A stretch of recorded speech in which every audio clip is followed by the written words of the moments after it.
आपकी नज़र में सबसे कम वोट्स किसको पड़े होंगे? आप, एक तो आप हो गए, आपको, क्योंकि आप एलिमिनेट हो गए जी। दूसरा आपको क्या लगता है कौन सा ऐसा शख्स होगा जिसको सबसे कम वोट्स पड़े होंगे?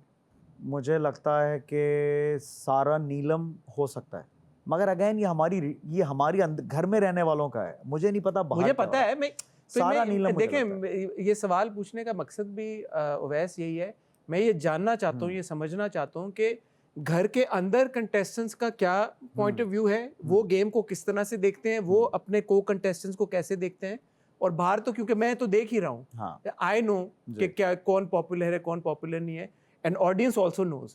सो ऑडियंस तक आपका वो पर्सपेक्टिव पहुंचे कि यार कि क्या ये अगर फर्क है तो क्यों है, और अगर आपको लग रहा है और ऑडियंस को सेम लग रहा है तो वो भी क्यों है? देखिए, मुझे जो लगता था ना कि शुरू के दिनों से जिन लोगों हम उसको गेज करते थे based on the activity in the house, कि कौन कितना नजर आ रहा है या कौन कितना हमें समझ आ रहा है, क्योंकि घर में 2 ग्रुप्स बन गए थे, बाइफिकेशन बहुत नजर आने लगी थी, एकदम से 2 धड़े बन चुके हैं। जब इतनी तेजी से डायनामिक्स चेंज हो रहे हैं तो 2 ग्रुप्स कैसे बन गए? क्योंकि ग्रुप्स तो आपको सस्टेन करना पड़ते हैं।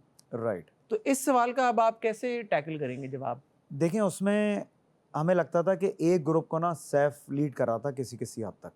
अच्छा, दूसरे ग्रुप को कौन लीड कर रहा था? दूसरे ग्रुप में जो हमें लगता था कि हम इंडिविजुअल भी हैं एक साथ, मगर ऐसा नहीं होता था कि कोई लीडर के तौर पे स्टैंड आउट करता। ठीक है, तो एक ग्रुप आप कह रहे हैं सैफ लीड कर रहा था, दूसरे ग्रुप का कोई लीडर नहीं था। मुझे अब आप तमाशा से बाहर आ गए भाई, और हम देख रहे हैं सब कुछ, अब आप सवाल अवॉइड नहीं कर सकते। अब ये जो रह गए लोग जी, आपको क्या लगता है कि जो एलिमिनेशंस जिस तरह से हो रही हैं, इन 2 ग्रुप्स में कौन सा ग्रुप सही जा रहा है और कौन सा गलत जा रहा है? मुझे लगता है कि सैफ जो है ना वो एक अच्छा गेम प्ले कर रहा था इन टर्म्स ऑफ कि वो अपने ग्रुप को साथ लेके चल रहा था। हमारे यहाँ ये होता था कि इस साइड पर अगर गेम्स होते थे या चीज़ें होती थी ना, हम लोग एकदम से टूट के ना अलग अलग इंडिविजुअल हो जाते थे। लीडर कौन था जो नहीं जोड़ पा रहा था? तो मैं ये नहीं कहूँगा कि मैं लीडर था, मगर स्टार्ट वहाँ से हुआ था। वहाँ से हुआ था।